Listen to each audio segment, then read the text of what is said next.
Saya kira sejarah penginjilan dalam HKBP ada pasang surutnya, saya kira ya. Nah, pada masa-masa lalu penginjilan oleh HKBP cukup baik di Pulau Rupat, di Mentawai, di Enggano, suku anak dalam di Sumatera dan beberapa bagian lain, bahkan sampai ke Johor Malaysia. Ada spirit untuk memberitakan Injil itu gitu. Namun memang belakangan ada surut semangatnya begitu. Saya ingat misalnya kalau ada tokoh-tokoh seperti Pendeta A.B. Siahaan yang memimpin penginjilan di HKBP cukup semangat, dan banyak yang lain yang bukan pendeta juga banyak. Bahkan banyak dari yang diinjilin itu menjadi pendeta di HKBP. Ada pendeta Sedio Joyo, orang Jawa. Ada saya kira ada sekitar paling sedikit 10 orang ya, ya, orang Jawa menjadi pendeta HKBP dari penginjilan itu. Di Sumatera Utara ada HKBP berbahasa Jawa, ada 4 gereja di Sumatera Utara HKBP berbahasa Jawa.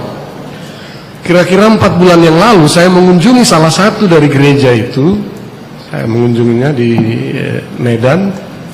Ketika Departemen Sending dan PGI wilayah Sumatera Utara menyerahkan jemaat itu ke HKBP Saroha menjadi pagarannya resort HKBP Saroha Medan, jumlah warganya 400 kakak. Ketika saya berkunjung ke sana, tinggal kurang lebih 70-an kakak. Saya bertanya kepada mereka, kemana yang lain? Ya, ada yang pindah kemana? Pindah ke Jakarta, pindah ke sana, dan pindah ke Islam. Balik lagi. Saya sampaikan ini informasi ke yang berwajib dan yang berwenang, yang ada respons gitu.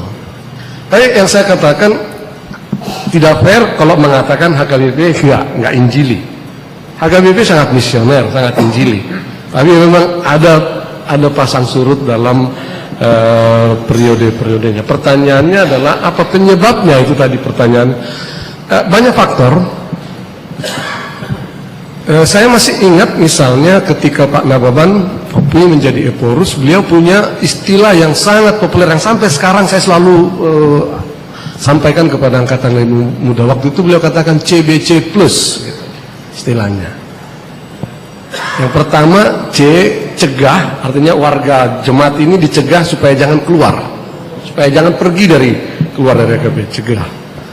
Lalu bawa, setiap orang minimal harus membawa keluarga, anak-anak dan sebagainya. C yang berikut adalah mencari yang sudah lari ke tempat-tempat lain yang nggak pernah lagi ke gereja. Dan CBC plusnya adalah membawa jiwa-jiwa baru gitu. Itu harus komprehensif dilihat. Jadi pekabaran Injil tidak bisa hanya dilihat satu aspek, tapi dia harus komprehensif begitu.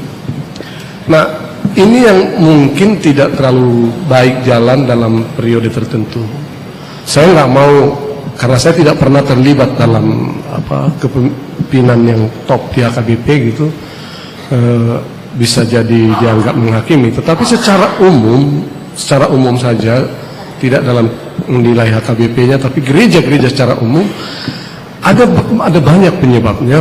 Salah satu penyebabnya adalah seperti saya katakan di presentasi tadi, mulai mempersempit makna Injil itu di sekitar peribadatan, di sekitar asal ibadah sudah ramai, ya sudahlah, itu sudah cukup. Yang lain-lain itu bukan urusan saya. Masalah keadilan itu urusan pemerintah. Itu masalah hukum itu urusan Pak L.O. Siahaan. Urusan keuangan itu urusan yang lain. Urusan ada ketidakbebasan di sana itu urusan yang lain. Gereja cukuplah beribadah. Kita cukup lama di situ, itu bisa jadi penyebab. Makanya kita bisa memilah hidup kita menjadi sangat rohani di satu sisi dan anti duniawi. Hari Senin kita saleh gitu. Hari Minggu kita saleh di ibadah, Senin sampai Sabtu kita salah gitu. Jadi nggak nyambung kehidupan kita gitu.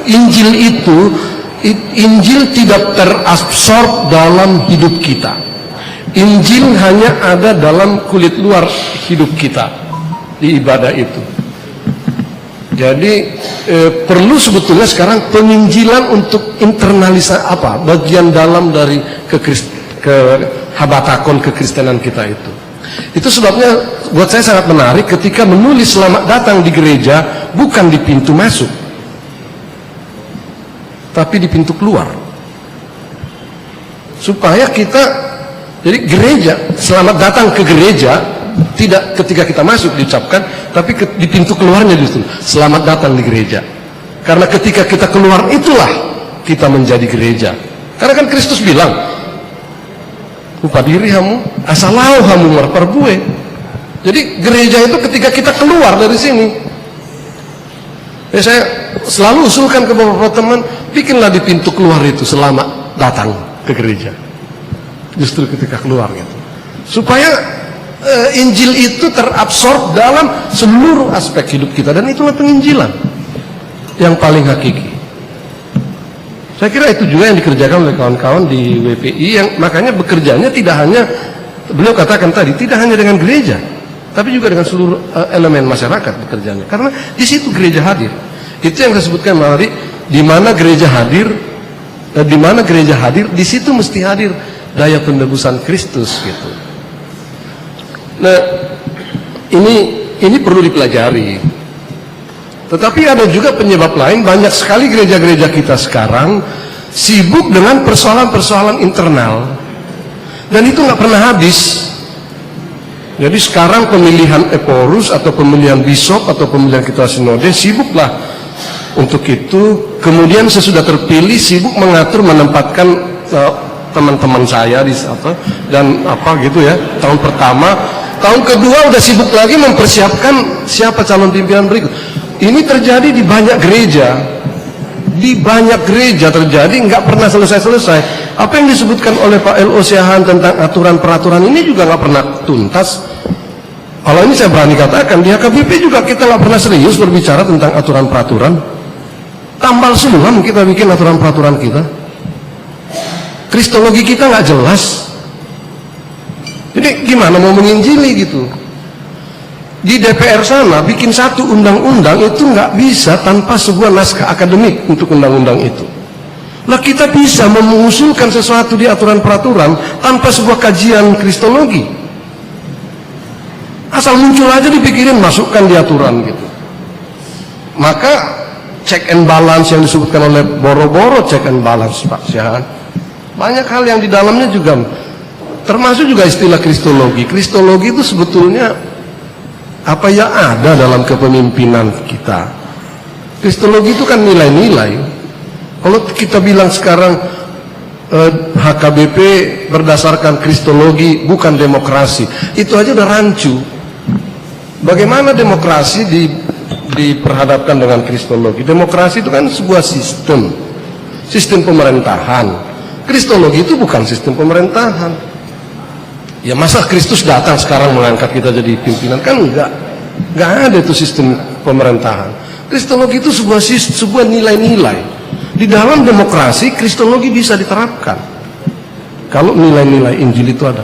Nah, tetapi kan kita ber-HKBP membenturkan antara kristologi dengan demokrasi. Itu aja udah menunjukkan betapa kita nggak serius berpikir tentang aturan-peraturan gitu.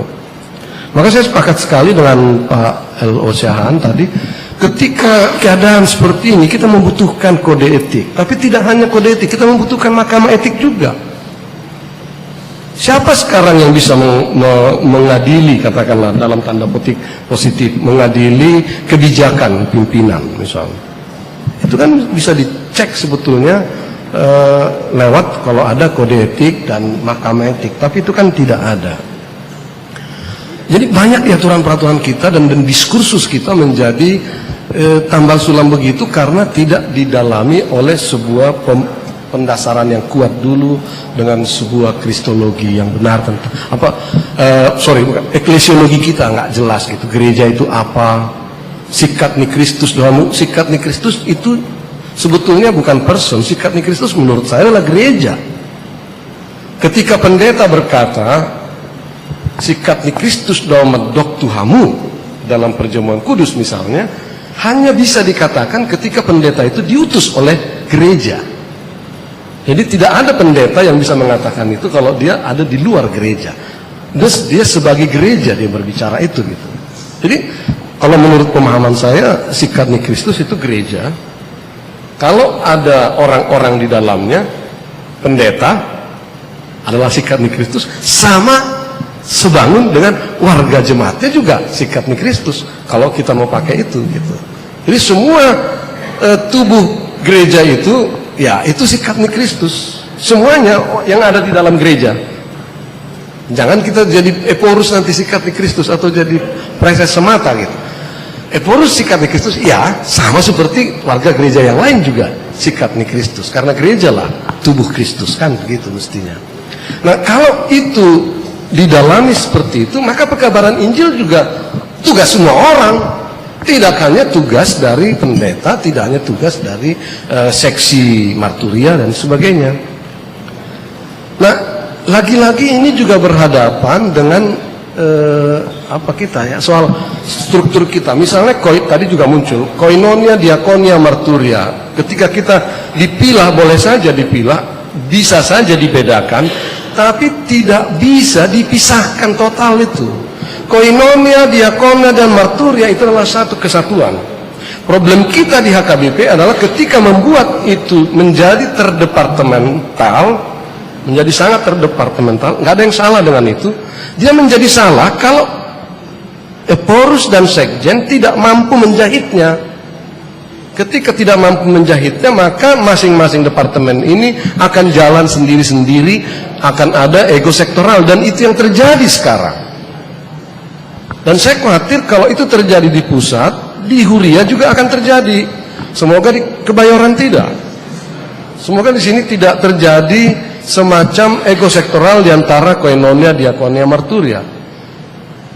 Penginjilan itu transversal ya. Dia masuk ke koinonia, diakonia, marturia, dia transversal. Mestinya pekabaran Injil itu. Maka catatan Opui tadi yang bilang kalau Komisi Pemuda, Remaja, Naposo Bulung, Ina dimasukkan di koinonia dan mengabaikan diakonia dan marturianya, itu jadi problem baru lagi. Nah, bagaimana itu dibuat supaya dia tetap transversal gitu? Nah, saya kira hal-hal seperti ini yang harus kita pertimbangkan dalam kerangka ber-HKBP. Yang berikut tentang perlindungan hukum kepada gereja-gereja, ini memang pergumulan yang tidak habis-habisnya di negara Republik ini sekarang ini.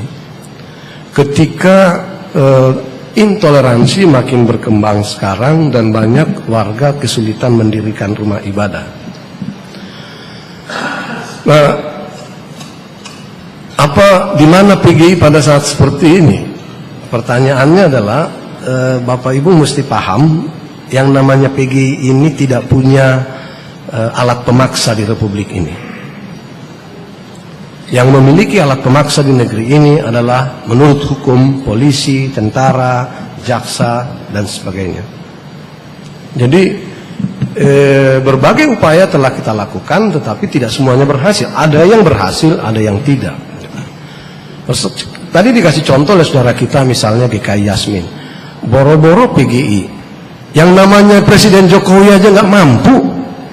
Dia udah diberi memimpin tentara, memimpin polisi.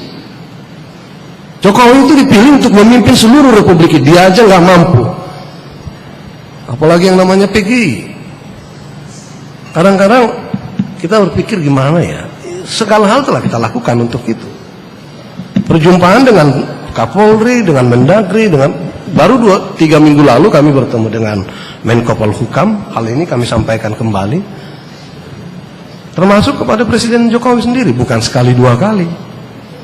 Tapi persoalannya yang paling hakiki sekarang ini yang dihadapi oleh Republik ini adalah bukan hanya soal penutupan gereja. Penutupan gereja itu nggak ada apa-apanya, saudara-saudara, dibandingkan dengan apa yang dialami oleh saudara-saudara kita Ahmadiyah dan Syiah. Dan cilakanya ketika Ahmadiyah dan Syiah tersiksa, orang Kristen diam 1000 bahasa. Giliran satu gereja ditutup, kita keluar-keluar kemana-mana. Orang Kristen masih bisa beribadah di mana-mana. Beberapa gereja memang sulit berdiri. Tapi saudara kita Ahmadiyah terusir Secara ekonomi politik mereka habis. Di Kuningan mereka terusir beberapa puluh rumah tangga. Di Mataram mereka terusir 6 tahun hidup di pengungsian. Bahkan di Cikesik mereka dibunuh sampai 3 orang meninggal. Kita diam aja sebagai warga gereja. Bagaimana kita mengabarkan Injil kalau kita hanya membela diri kita?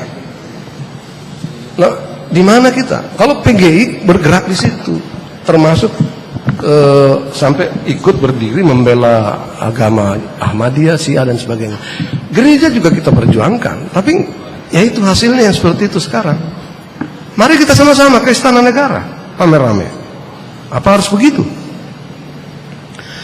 Saya bersahabat baik dengan Gus Nuril. Gus Nuril ini selalu bilang begini, kasih 10 orang dari setiap pemuda gereja buat saya akan siapkan menandingi FPI. Saya bisa persiapkan, dia bilang. Mau nggak gereja kasih pemuda 10 orang setiap gereja, mengawal itu semua gereja-gereja, saya hadapin semua, dia bilang. Apa kita harus masuk yang seperti itu? Saya bilang enggak. Apa sama Gus Nuril? Bukan itu yang kita mau. Saya mau yang melindungi gereja bukan FPI dan bukan juga PGN-nya Gus Nuril, bukan. Yang melindungi harus aparat negara. Dan itu yang kita tuntut. Yang sayangnya sampai sekarang Jokowi nggak memberi perhatian ke situ.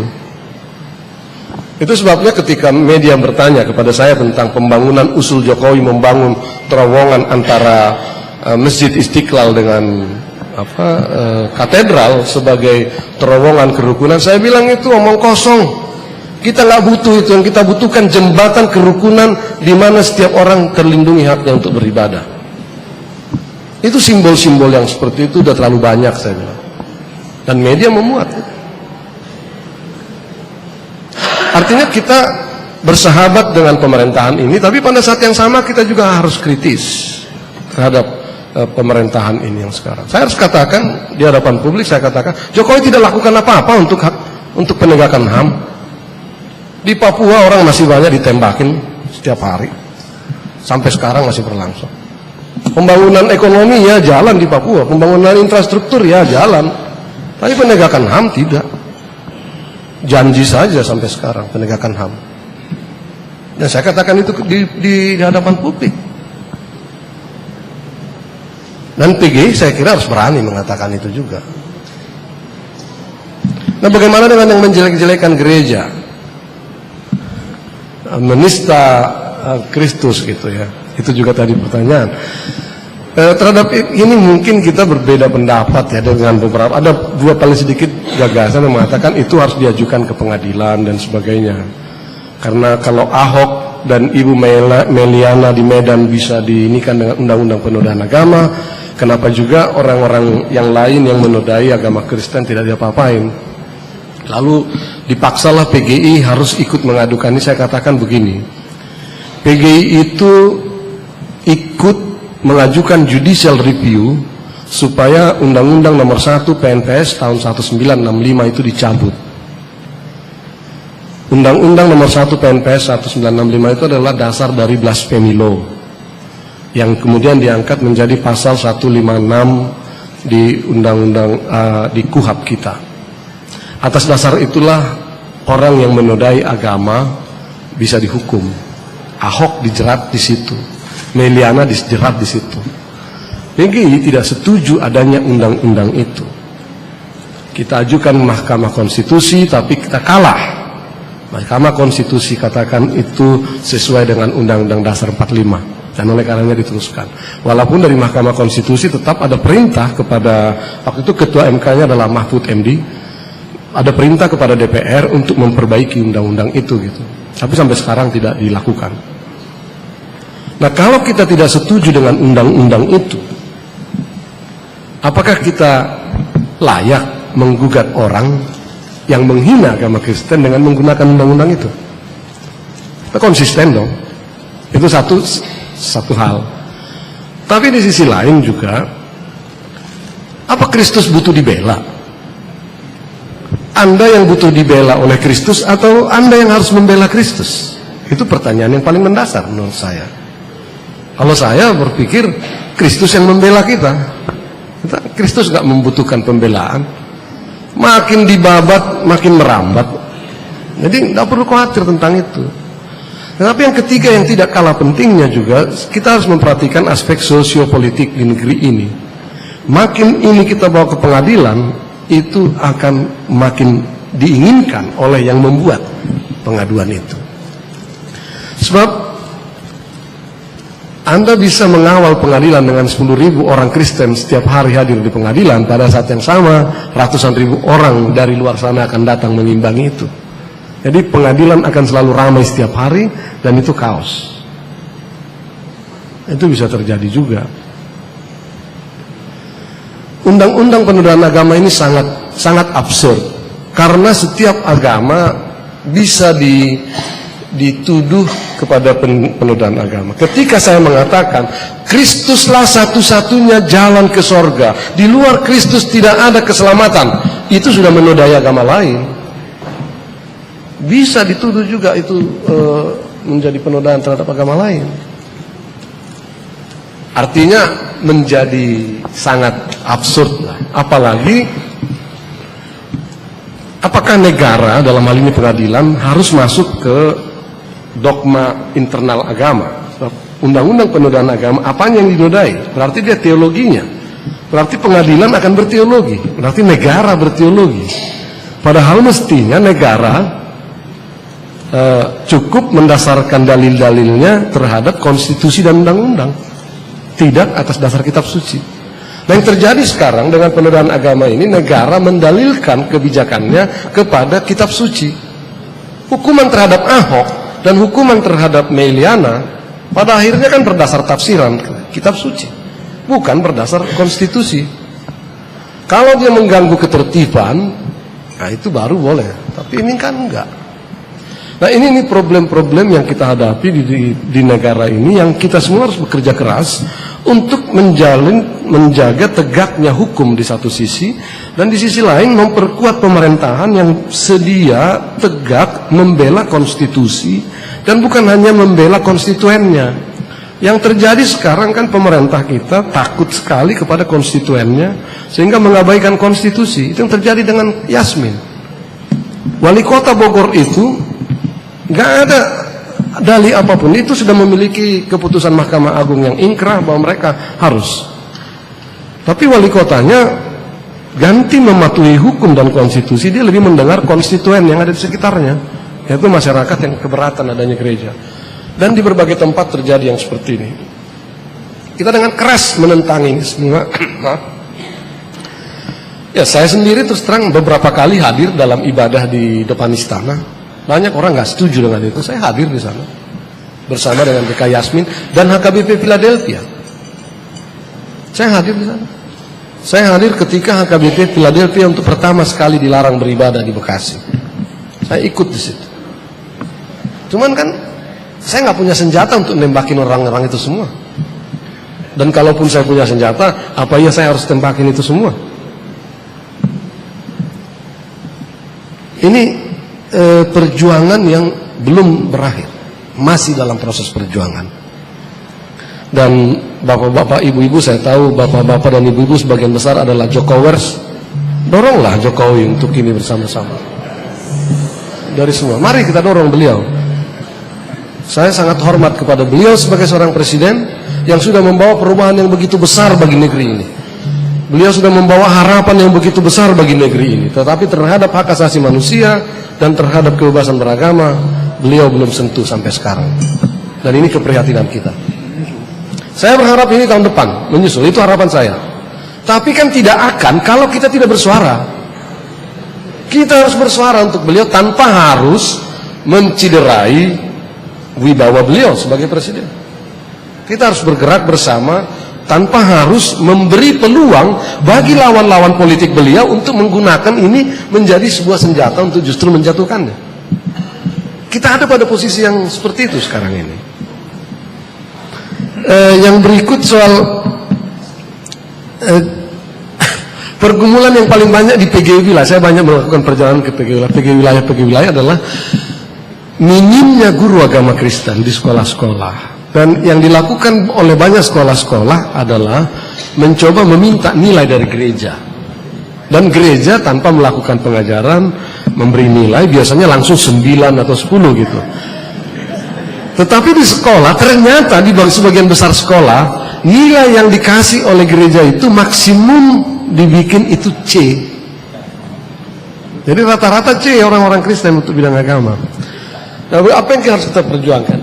Prinsip dasarnya sebetulnya di tahun 2002 dan 2003, waktu itu saya belum di PGI, saya masih di PR Raja Tarutung. Tahun 2002-2003 lagi heboh-hebohnya penyusunan Undang-Undang Sisdiknas. PGI dan KWI sebetulnya mengusulkan pendidikan agama di drop dari sistem pendidikan nasional. Biarlah pendidikan agama itu menjadi ranahnya gereja, masjid, dan keluarga. Kalaupun harus ada pendidikan yang seperti itu di sekolah, yang dipentingkan adalah pendidikan etika yang disarikan dari berbagai agama. Tetapi kalah waktu itu. Demonstrasi besar-besaran waktu itu dari MUI yang mengatakan pendidikan agama harus. Maka lahirlah Undang-Undang Sisdiknas yang rumusannya mengatakan setiap orang, setiap anak didik berhak mendapatkan pendidikan sesuai dengan agamanya dan diajar oleh guru yang sama dengan agamanya. Dan tujuan pendidikan nasional kita bukan lagi supaya cerdas, tapi supaya bertakwa. Nah ini, jadi ada yang salah dengan sistem pendidikan kita. Makanya agama hadir di mana-mana. Dalam kondisi yang sedemikian, buat Muslim nggak ada masalah, anggaran cukup banyak, guru agama cukup banyak. Persoalan buat Kristen, bolanya ada di mana? Dilempar ke sana kemari. Kita ke Kementerian Pendidikan untuk menuntut supaya ada guru-guru di setiap sekolah. Kementerian P dan K mengatakan SD, SMP itu ranahnya kabupaten dan SMA itu ranahnya pemerintah provinsi. Itu di luar otoritas Kementerian P dan K. Kita ke kabupaten ke ini bilang tidak ada anggaran. Kita ke gubernur bilang tidak ada anggaran. Kita kembali lagi ke Kementerian Pendidikan. Ada anggaran kami bisa salurkan, kata Menteri Pendidikan. Ini percakapan langsung saya sendiri dengan Menteri Muhajir, Effendi Muhajir yang lalu, yang sekarang jadi Menko PMK. Itu lempar bola terus. Kita akhirnya ke Kementerian Agama. Kementerian Agama bilang yang mengangkat guru agama itu Diknas. Tapi ada anggaran kan di Kementerian Agama. Nah itulah mulailah berkilah soal anggaran. Jadi kita ini berjuang supaya Kementerian Agama di Ditjen Bima Kristen anggarannya naik, tapi sesudah naik juga kita nggak jelas juga penggunaannya bagaimana gitu. Dan ini juga di luar otoritas kita sebagai PGI. Jadi apakah PGI ini masih berguna dalam kondisi seperti itu ya? Baik. Satu sisi ya kita bubarkan saja kalau nggak bisa juga mengatasi ini gitu kan. Ya bisa aja Anda mengatakan begitu. Tapi itu problem yang kita hadapi sejak Undang-Undang Sisdiknas nomor 23 tahun 2003 itu. Sekarang ini sedang ada usaha untuk merevisi undang-undang ini. Saya mengajak kita semua untuk terlibat dalam proses revisi Undang-Undang Sisdiknas ini. Termasuk juga undang-undang yang lain ya, saya kira. Sekarang misalnya sedang muncul RUU ketahanan keluarga yang nggak jelas ininya. Nanti kalau ini Pak Nababan ini bisa, Pak Nababan selalu bilang perempuan dan laki juga harus bekerja begini. Tiba-tiba ada undang-undang ketahanan keluarga yang nanti akan melarang istri saya lebih aktif di tengah masyarakat. Repot kita ini. Nah hal-hal seperti ini saya kira PR yang enggak, ya makasih Bu, PR yang masih menjadi pergumulan yang dengan keterbatasan yang ada kami di PGI masih terus perjuangkan. Tetapi memang saya harus katakan terus terang, di DPR itu kalau kami hadir dalam setiap kali penyusunan undang-undang, kami berupaya hadir. Namanya rapat dengar pendapat umum. Tapi kehadiran kita itu lebih sering sekali hanya sebagai stempel. Karena apapun yang kita katakan, di DPR kuncinya cuma dua. Apa keuntungan dari undang-undang ini terhadap partai saya? Apa keuntungan dari produk undang-undang ini terhadap partai saya? Atau ya berapa rupiah dapat dari sini. Jadi sering sekali gagasan-gagasan yang kita sampaikan ya enggak ini.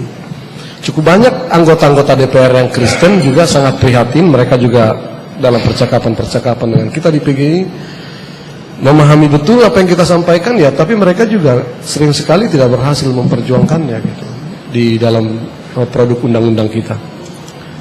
Tapi itu kan tidak harus membuat kita jadi menyerah gitu. Terus saja kita berjalan. Saya kira oh ya, satu lagi tadi anak-anak yang di luar negeri ya, dulu memang ada Perki, persekutuan umat Kristen di nanti Pak Nababan jelaskan. Tapi belakangan ini Perki juga terpecah-pecah di berbagai negara di Eropa. Mereka terpecah-pecah. Kenapa? Karena ada sekelompok yang menginginkan jadi gereja. Sementara ada yang menginginkan tetaplah kita sebagai Perki, organisasi yang mau ke gereja bergabung dengan gereja setempat. Dan kedua kekuatan ini sangat berimbang. Akhirnya hampir di setiap negara sekarang Perki di Eropa itu terjadi perpecahan yang seperti itu. Dan ini kesulitan yang kita hadapi sekarang berhubungan dengan Perki. Ya, saya kira sementara itu yang bisa saya sampaikan.